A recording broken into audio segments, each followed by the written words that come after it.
For years, right-wing political figures and commentators have been crying about cancel culture from the left in all sorts of different examples, primarily having to do with things like media or people not being able to speak at things like, Oscar shows with things like Kevin Hart and some pretty homophobic jokes and comments he made years prior to that.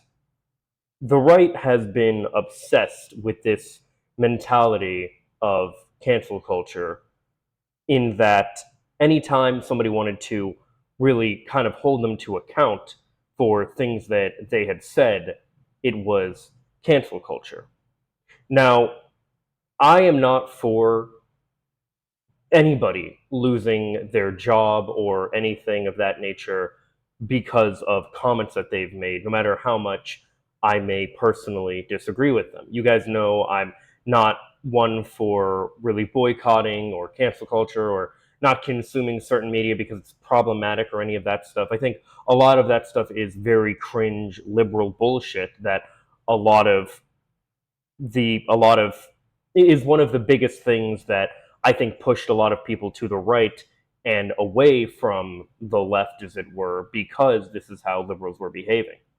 And yet now, these same people who were, trying to be the, oh, we're the fun party, we're not the fun police, we're, all these different things, where you can say what you want and do what you want and all these different things, and we're not going to stop it, we're going to encourage it, all that kind of stuff, right?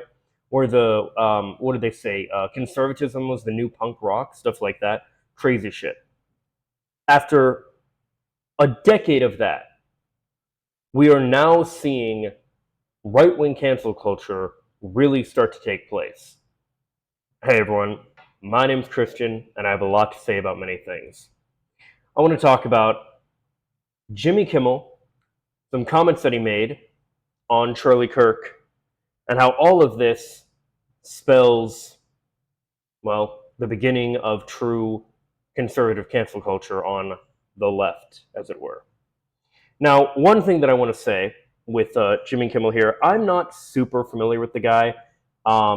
He's never anyone that's really been much on my radar or anything like that. The most I really knew about him was that, this right here. This is their latest CD. It's called So Wrong. It's right here with the song Dear Maria, Count Me In, All Time Low. That's right, I'm bringing it back to All Time Low.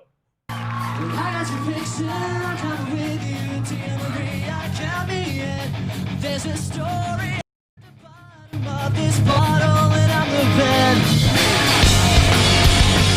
Right. So the point is, before I let this go on and start rocking out and shit, this is really all I ever saw of him. He had All Time Low on years ago. He might have had some other people that I would appreciated and looked up to and things like that. But my point is, I didn't really know much about Jimmy. I didn't really care about the guy, nothing like that. But he, like many, talk show hosts, has a monologue in the beginning of their show where they talk about current events. And here's what he said after Charlie Kirk was assassinated.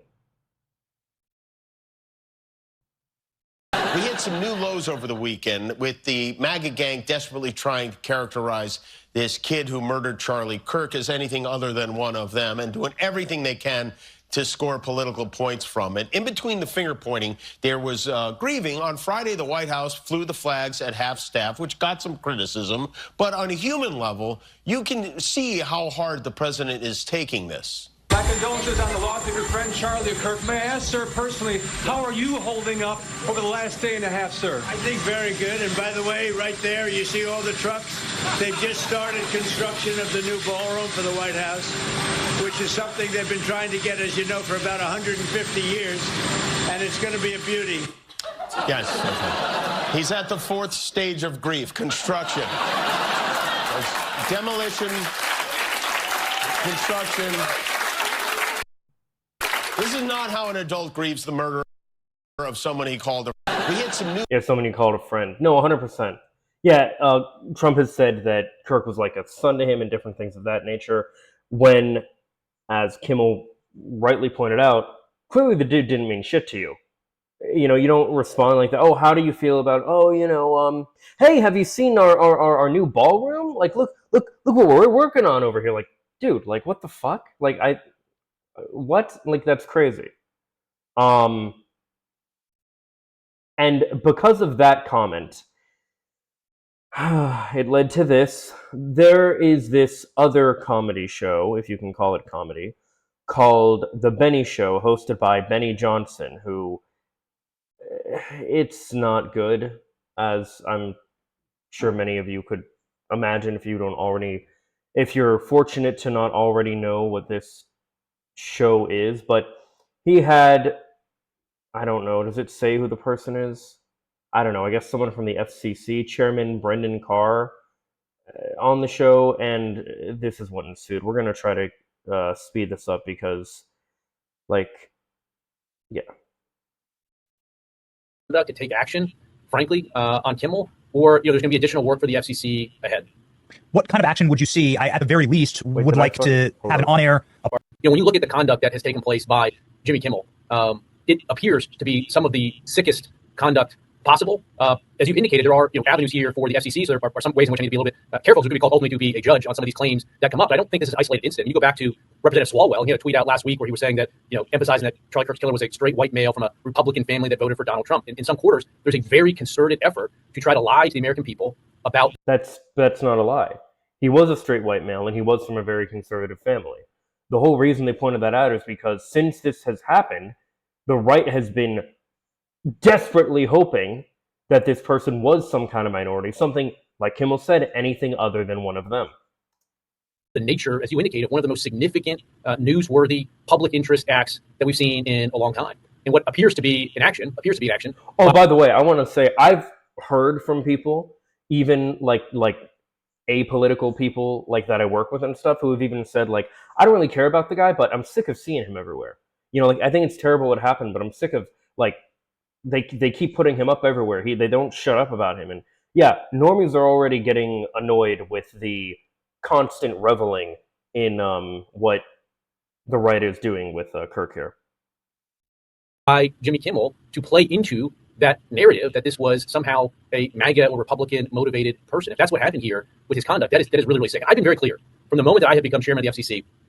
I want to reinvigorate the public interest. And what people don't understand is that the broadcasters, and you've gotten this right, are entirely different than people that use other forms of communication. They have a license granted by us at the FCC, and that comes with it an obligation to operate in the public interest. And we can get into some ways that we've been trying to reinvigorate the public interest and some changes that we've seen. But frankly, when you see stuff like this, I mean, look, we can do this the easy way or the hard way. These companies can find. Yeah, the message is shut up. Do not do any political dissent, anything that disagrees with the broader message or that what the president is saying at this time. We can do it the easy way, the hard way. You shut up and you play ball, or you're out of here. Ways to change. And yet you'll have people on the right literally still, even like normies and stuff sometimes, trying to say, oh, this isn't, you're being too harsh when you call this fascism. This isn't fascism. This isn't dictatorship. One thing that's important to notice about this here too is every example we've seen of this happening is more so appeasement.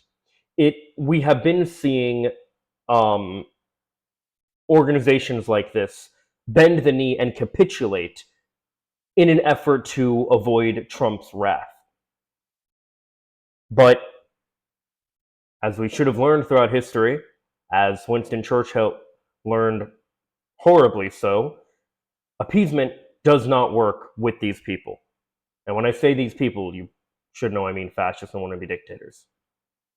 Change conduct, to take action, frankly, on Kimmel, or there's going to be additional work for the FCC ahead.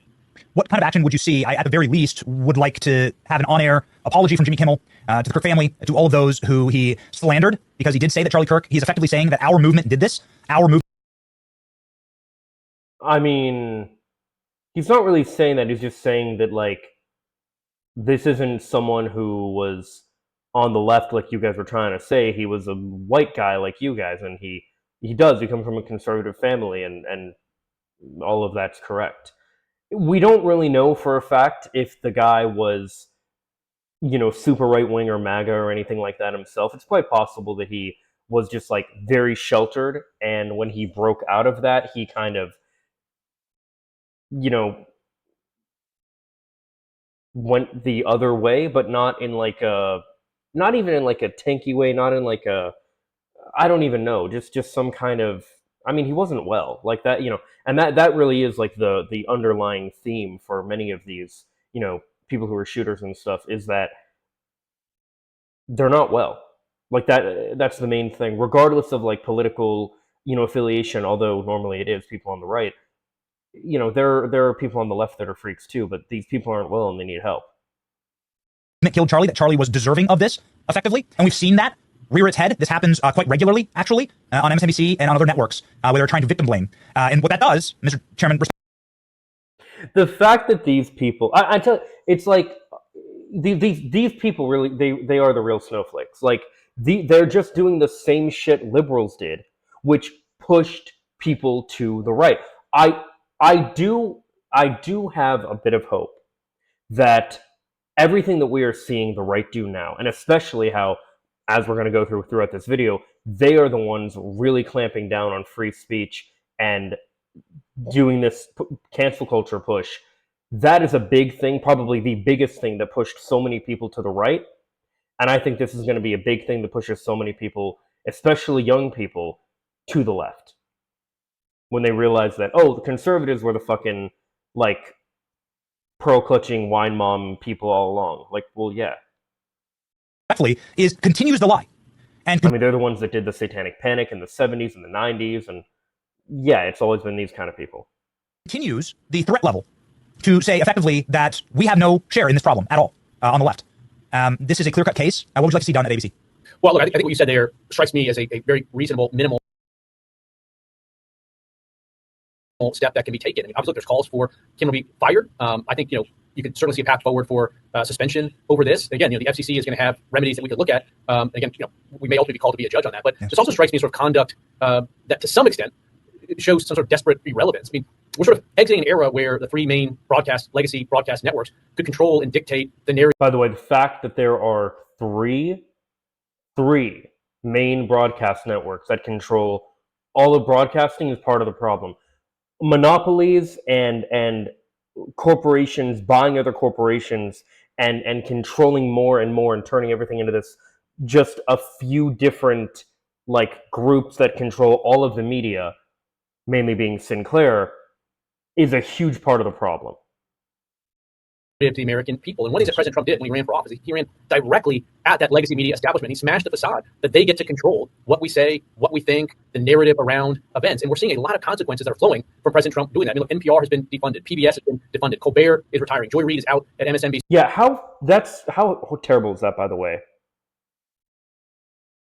Like Sesame Street and all the other, like, so many like touchstones of American society, like so many things that come from CBS, like, well, Sesame Street, Bill Nye the Science Guy. Those are like the two main ones. Like I was someone who, like, when I was a little kid, I fucking loved Sesame. What kid didn't love Sesame Street growing up, right? Like as a little kid, right? Like, and this shit is just like gone now for the next generation. It's fucking terrible. Terry Moran has gone from ABC and now admitting that they are biased. CBS has now made some commitment to us that they're going to return to more fact-based journalism. And so I think you see some lashing out from people like Kimmel, who are frankly talentless and are looking for ways to get attention. But you know, their grip on the narrative is slipping. That doesn't mean that it's still not, you know, important to hold in the public interest standard. That's what we're going to have to do. So we did elucidate and enumerate a number of statutes that could be used against ABC. If you would, Mr. Chairman, would you ameliorate? Just explain for us what broadcasting in the public interest means. I don't think most people understand actually the depth of how important it is that ABC, NBC, CBS have these gratuitous broadcast privileges granted to them by the American taxpayer. Yeah, the right way to sort of explain this to people so they understand it is in the media landscape that's relevant here, there's two main buckets of actors. One, you've got what we call national programmers. So that's what Comcast is, Comcast NBC. That's what Disney is, Disney ABC. They're the ones that effectively create, give into and distribute absolutely through the floor. They used to be able to say at least they were more trustworthy than Congress, but now they're even less trustworthy than Congress. We are going to okay, I don't really think this stuff is that much important to the point. This is kind of getting into the bureaucracy and shit of it all, which I don't really, like, that's not really what I talk about. But, like I mentioned, Sinclair. We applaud the interest from the FCC and Brendan Carr, FCC, in reviewing the control exerted on local broadcaster by the big national networks. Yeah. So due to problematic comments regarding the murder of Charlie Kirk in programming provided to broadcast stations by ABC, Sinclair and its partners, which operate ABC stations in 30 markets in the U.S., will stop airing Jimmy Kimmel's show until further notice. Where's the one? Yeah, this is ridiculous. Sinclair's ABC stations to air special in remembrance of Charlie Kirk during Jimmy Kimmel Live. So instead of Jimmy Kimmel Live, they're going to air this instead. Ridiculous. Sinclair's ABC will air a special in remembrance of Charlie Kirk this Friday during Jimmy Kimmel Live time slot. The special will also air across all Sinclair stations this weekend. In addition, Sinclair is offering the special to all ABC affiliates across the country. Of course, they made a public statement about the whole thing. You know how this bullshit works. The anti-cancel culture party, people. We have this from the president himself. Great news for America. The ratings challenge Jimmy Kimmel Show is canceled. Congratulations to ABC for finally having the courage to do what had to be done. Kimmel has zero talent and worse ratings even than Colbert, if that's possible. This leaves Jimmy, Seth, two total losers on fake news NBC. Their ratings are also horrible. Do it, NBC. President DJT. The anti-cancel culture. People. So Jimmy Kimmel has been told to apologize to Charlie Kirk's family and make a donation. Like, he has to make a public apology and make a donation to the ABC to get his suspension lifted and get the show back. But he refused. And fucking hats off to you, man, for refusing. That is some fucking bullshit if I ever heard it. Oh, this happened just literally today at the time of recording. This will go out tomorrow on Friday, but I'm recording it Thursday night. Okay, Sinclair will not lift the suspension. Jimmy Kimmel on our live stations. Discussions were held. The local TV giant also called for him to issue a direct apology to Kirk's family, given it was remarks the comedian made about the slang conservative, blah, blah, blah.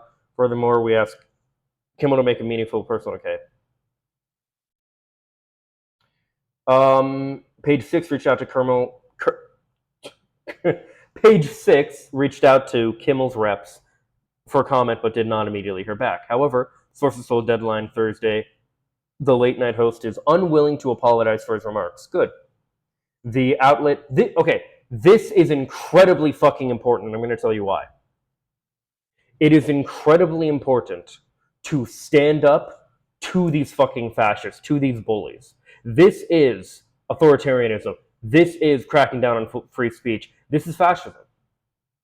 Everyone that said, like, oh, you're overreacting, or you're this, or that, no, that's what this shit is. That is exactly what this is. Earlier, Sinclair Vice Chairman Jason Amanda, blah, blah. Federal communications are avenues of FCC. Okay, don't care about this. Good. He told him to fuck off.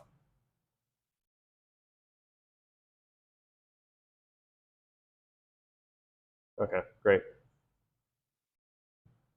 Do we really want to go through this?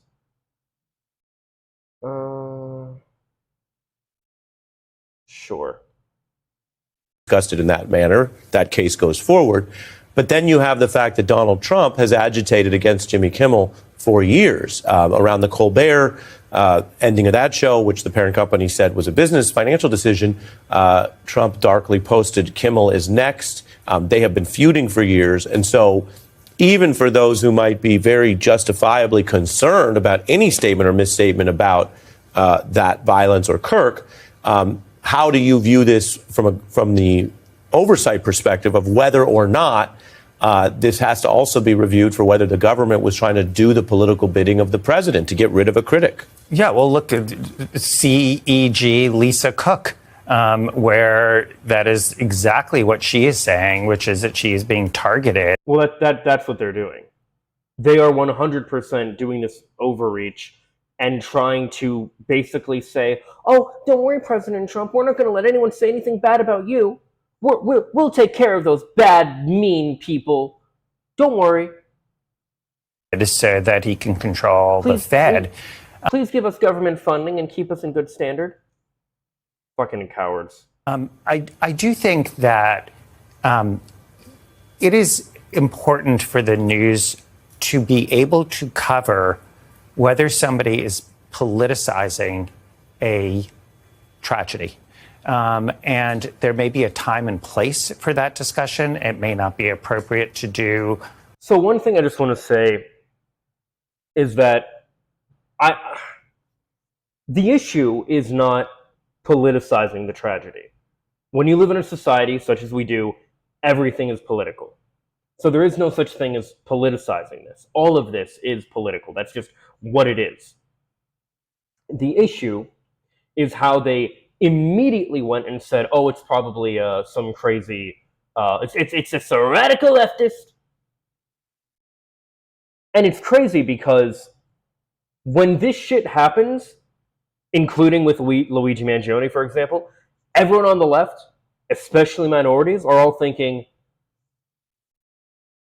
please be a cis white man. Please be a cis white man. Please be a cis white man. Why? Because they know that this kind of shit is going to happen if it's any kind of minority. And the problem is, in this case, it wasn't even a minority. And yet you see that they will still use this, the right will still use this to attack the left, even when they didn't fucking do anything.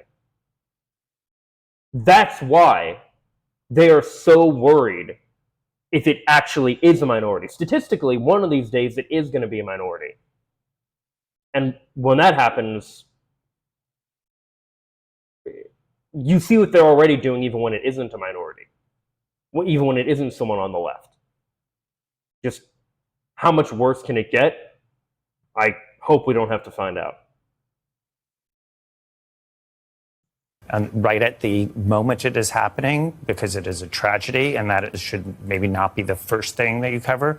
But that is, if it is happening, that is something that does have to be covered.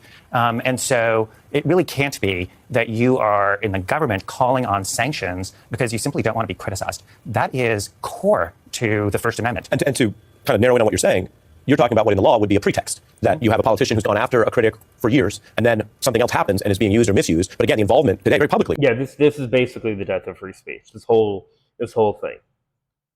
Of the FCC, of the Federal Communications Commission, which has has oversight of these broadcasting networks, that's supposed to be for things other than the president silencing critics, right? I mean, that's not the FCC's official role. So in terms of pretext, let's just take it back to your show tonight, where we started by talking about Kash Patel. There are many people who listened to that, I'm sure, who said, I think what he said was false. And some people may have thought it was deliberately false. So where is the government outcry over that? And so when you're seeing this as outcry over person A, but not person B, and person B happens to be your ally, but person A is your enemy, this is not rocket science to know what is going on. And frankly, Donald Trump is very open about sort of weaponizing the levers of power. I'm curious, both in your role as a lawyer, but also as an intelligent person around these worlds, what you think that the early big pressures have been on influential figures in entertainment, in Colbert, even though they stipulated it was for a different reason, but Trump was very vocal against him, and what looks to be tonight about Kimmel. What does that tell us? So I'm going to tell you a very quick story when I had lunch with my parents and I asked them about the McCarthy era, Joseph McCarthy. Yes, I'm really glad he's going to talk about this because yes, it's easy to compare this stuff to Nazism and all that shit. This stuff to me reminds me a lot of, a lot of this stuff is like Satanic Panic, like I said, from like the 70s and 90s and stuff, for example, and 80s, it was around there with like D&D and stuff like that. But also huge, major flashbacks to McCarthyism. Let's see what he has to say about it. And I said, compare that, living through that, and living through Trump 1.0. And they said that 1.0 was better because at least then there were people speaking up and you didn't feel alone, and that there was a real sense of the First Amendment and you weren't terrified, and it wasn't this idea of silencing. And that is the thing that we talked about on this show, and we've talked about it before, is that slipping into the use of fear and the levers of power to recapitulate a really hideous point in our history in the 1950s, about the Red Scare and what was done to people in Hollywood, in academia, in government. And that is the concern, is that you're going to see that kind of silence that is being used through government power. Yeah. Yeah. For those that don't know what McCarthyism was and what the Red Scare was, basically it was during the Cold War, and there was this guy McCarthy who had this book, he said, of all the people that he believed to be communists, and he was going to reveal the people and all these different things. And you had people constantly, you had people like turning others in, being like, oh, there are communists. And it was, much as we have now, people in education, people in entertainment, people were accused, teachers were accused of, teaching children communist ideals. Entertainment and stuff was accused of, or people in entertainment were accused of pushing communism through rock and roll or movies or, all these different things. And a lot of that stuff is the same kind of thing, the same kind of conversations that are happening today.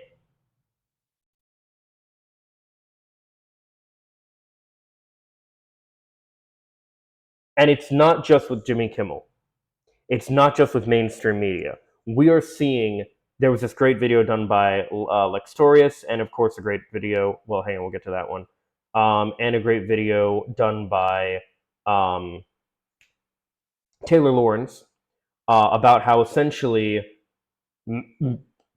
big companies like MasterCard and Visa are working to censor the internet. A big push we had for this was in 2019, where many people look at it as a positive thing. How we're far enough in the video, I can say shit like this. Pornhub basically had this massive thing where they they didn't destroy, they basically disabled all content that was not uploaded by a verified user. See, it used to be that, much like YouTube, you could upload a video of anything. I'm not even kidding when I say this. There was literally a time where I didn't watch the full thing, but it was like, I saw parts of a Let's Play of Sonic Adventure DX for the GameCube on Pornhub of all places. It was crazy.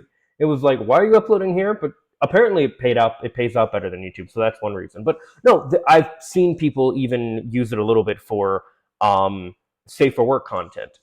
But we are seeing this thing where, due to mainly far-right puritanical groups like Collective Shout, there is a huge push to remove not safe for work content from the internet. We saw this in 2020 with OnlyFans, how they almost got rid of it, or at least made it safe for work when they received a bunch of pushback and were like, okay, fine, we're going to keep it like NSFW, it's fine, we're going to do that. All of these different things. Because what this ultimately comes down to, and again, you'll have to forgive me for comparing this to the Nazis once again, but it's degeneracy. It's these big, massive organizations, many that made their money off of this stuff. Like, we know that, there's that great song from Avenue Q where it says the internet is for porn.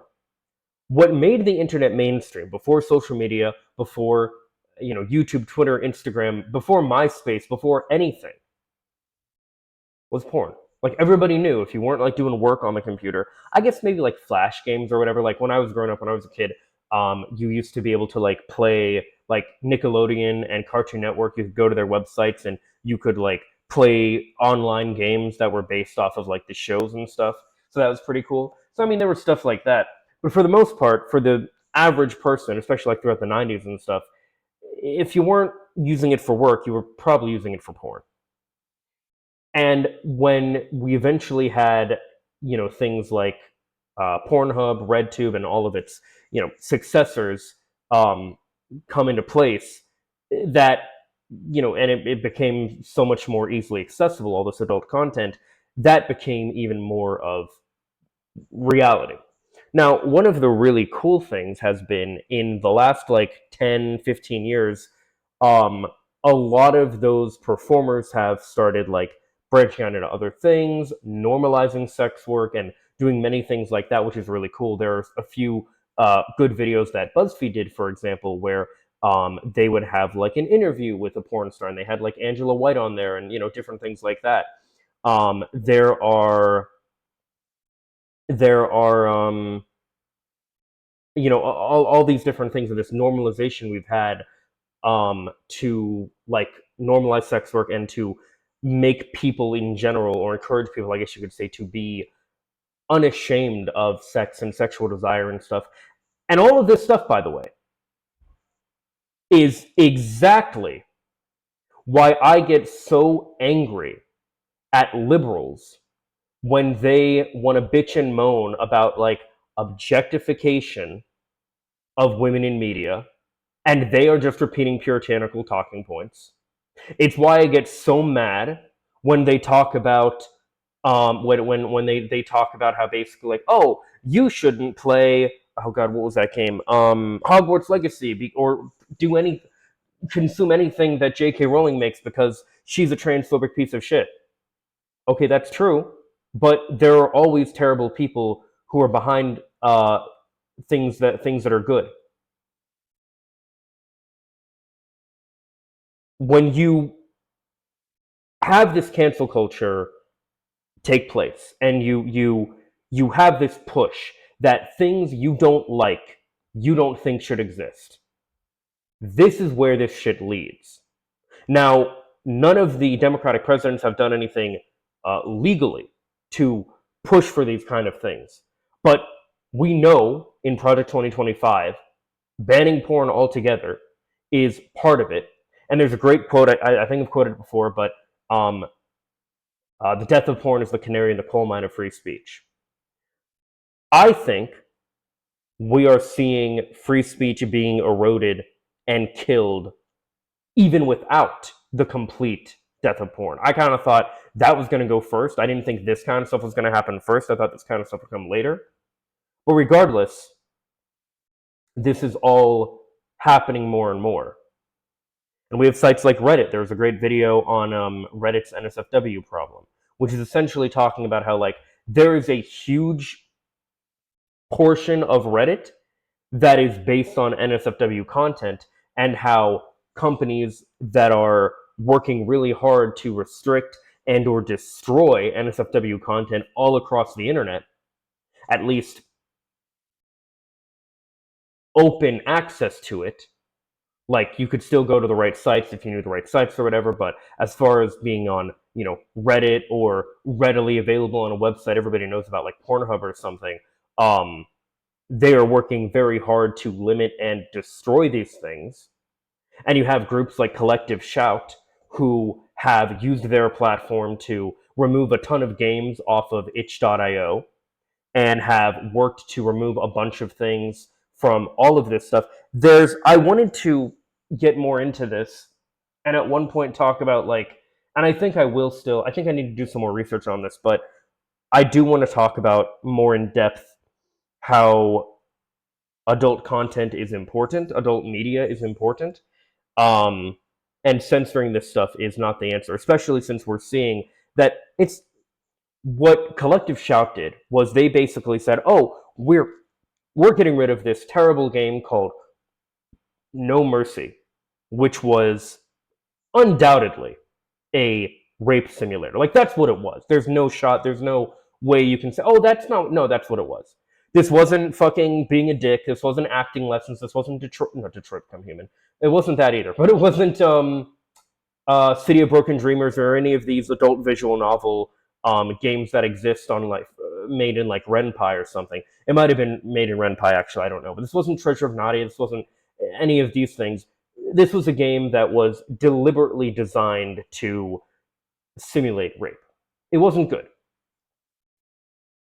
And yet, I do believe, if you genuinely believe in things like free speech and expression and all that, something like that, as heinous as it is, does have the right to exist. Because what Collective Shout did was they took that horrible game and they then said, okay, now we're going to make sure itch.io gets rid of everything that is NSFW in any way, including LGBTQ content. Because this prudishness, this puritanism, this degeneracy, where does it ultimately lead?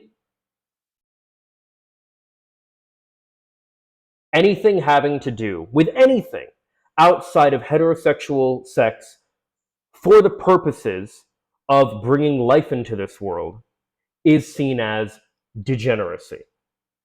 It's why we have things like, I saw this thing on Reddit, I have yet to actually read it, I need to actually read through it, but apparently the Trump admin is going to be targeting the pill, the contraceptive pill, and IUDs, which, shock of all shocks, had no idea that the right-wing admin who's been explicitly, and the right wing in general who have been explicitly against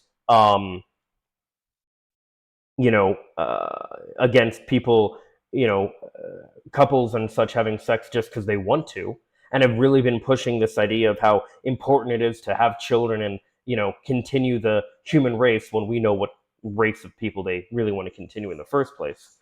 I'm so shocked that they're going after this stuff too.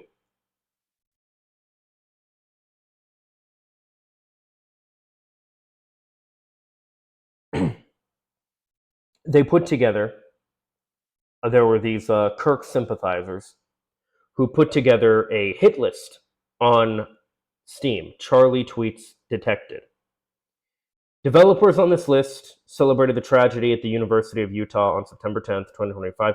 They say this is not meant to be used to harass, only to fuel purchasing decisions. So basically, this is a list to say a developer, a singular developer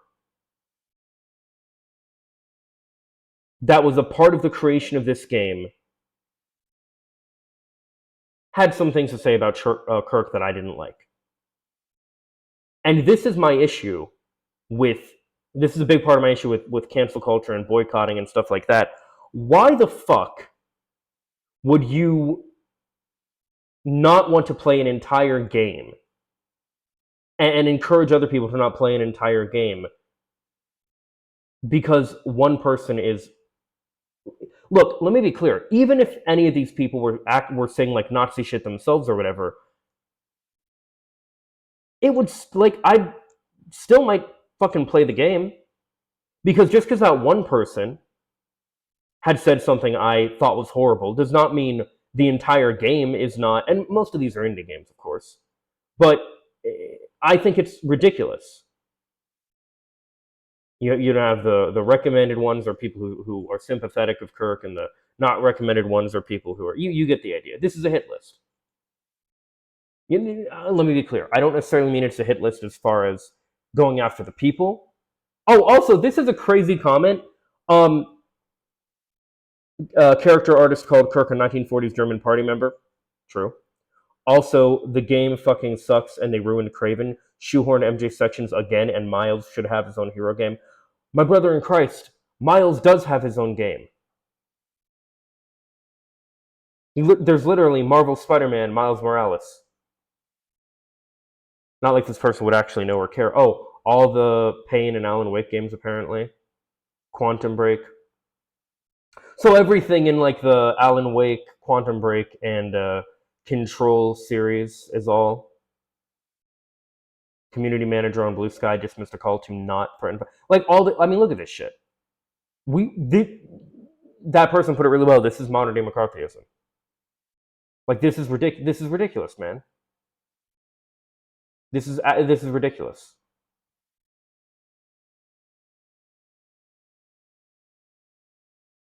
Yeah, I mean, they're... Oh, so all the reboot Tomb Raider games, because the lead game designer, maybe the lead game designer, I don't know, called a moment of silence for Charlie was gross. I mean, they're correct. Yeah.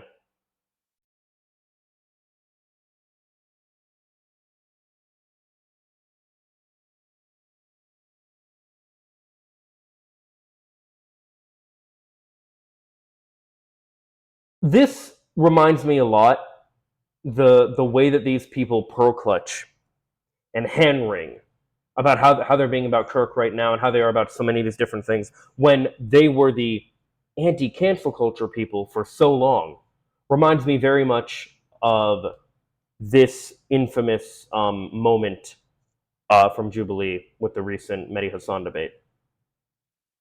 How would Connor's America look? What would it look like? Well, quite frankly, I think we would deport people who shouldn't be here. I didn't ask about deporting. What does the government look like?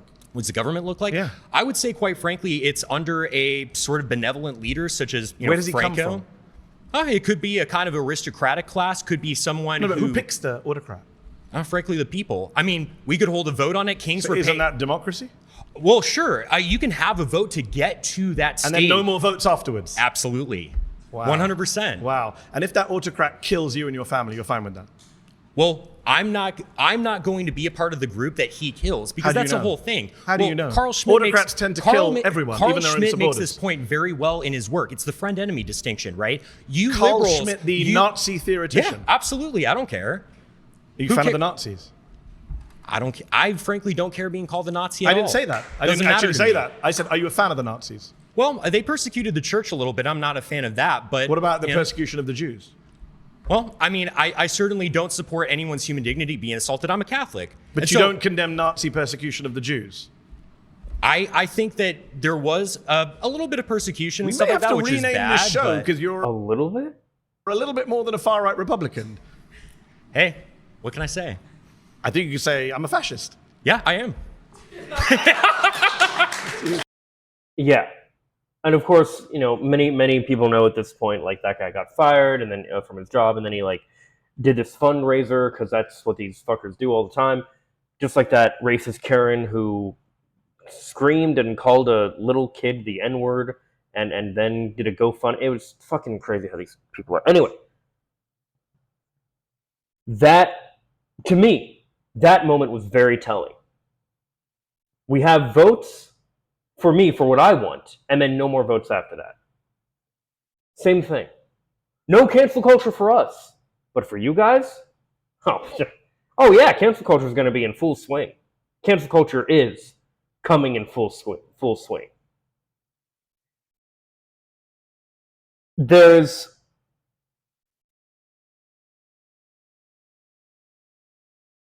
a poem that I remember that I'm reminded of very much as well throughout all of this. I reference it from time to time because it's very apropos of the times that we live in. Forgive me if this seems trite or what have you. It just feels very accurate. It's a famous poem by, First They Came by Martin Niemöller. First they came for the communists, and I did not speak out because I was not a communist. Then they came for the socialists, and I did not speak out because I was not a socialist. Then they came for the trade unionists, and I did not speak out because I was not a trade unionist. Then they came for the Jews, and I did not speak out because I was not a Jew. Then they came for me, and there was no one left to speak for me.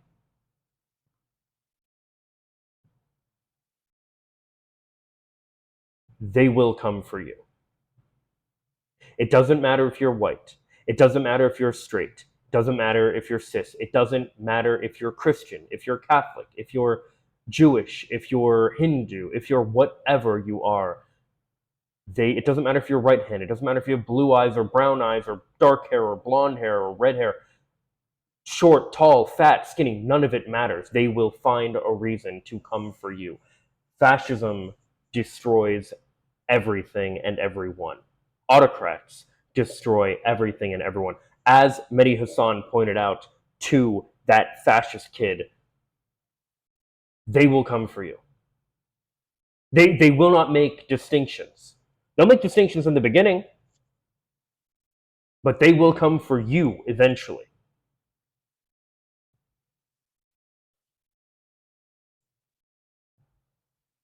It does not stop. It doesn't begin and end with illegal immigrants. It doesn't begin and end with comedians that went too far on their talk show. It doesn't begin and end with any of this. they will come for you.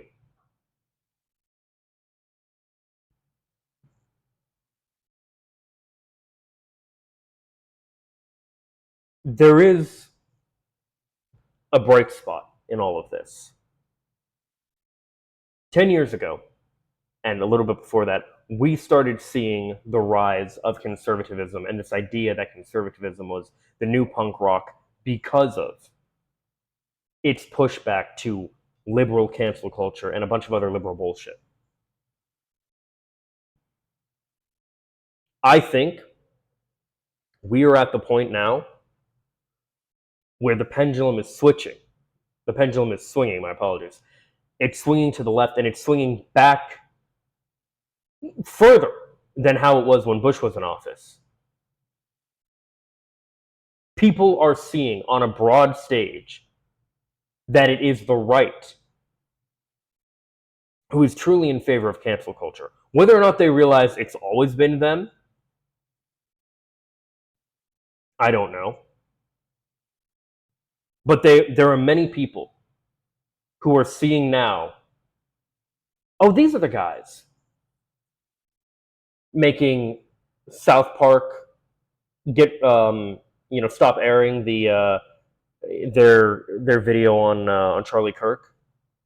Not their video, their episode, which had a caricature of Charlie Kirk in it. Canceling talk show hosts, literally canceling, taking talk show hosts off of the air. The president issuing decrees and publicly stating he's going after his political enemies. These people have always been the people of cancel culture. Let me be super clear about this. The way that the liberals were in the 2010s was cringe as fuck, and I do not support it. I don't. It's the biggest thing that also pushed myself a little bit to the right. Also the fact that I was raised in a Christian conservative environment and all those different things. And when I deconstructed my Christianity and ultimately realized I couldn't believe this anymore,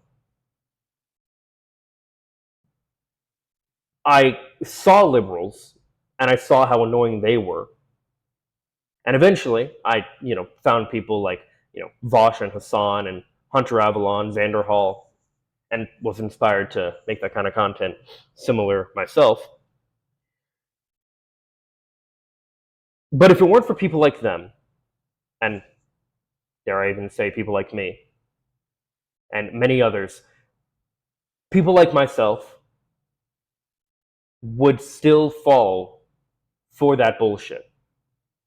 Because yes, the liberals were these pearl-clutching, whinging, like a teacher wagging their finger at you, and how everything's so problematic. Shut up. So fucking annoying. And now the right is doing this same shit. When the pendulum switches, we need, people on the left, we need to be the fun people. Because we fucking are. We are the reason for things like in the 60s, the sexual revolution. We're the reason that, I say we, I wasn't around, but you know what I mean, like the idea of like actual liberalism, if you will, and the left is the reason that contraception became readily available, that gay people and rock and roll and hip hop and all these different things became popular and more mainstream and successful. Progressivism is what makes these things fun. Progressive people are who create art and make the world more fun and enjoyable. Conservatives hate the fucking world and the platforms that they exist on. It's why they'd rather be on Twitter than Truth Social. Truth Social is a fucking MAGA haven. And yeah, Twitter is a Nazi haven at this point too. But they're still artists and directors and actors and musicians and cosplayers and all these different people that exist that are still there and are largely some kind of left-leaning.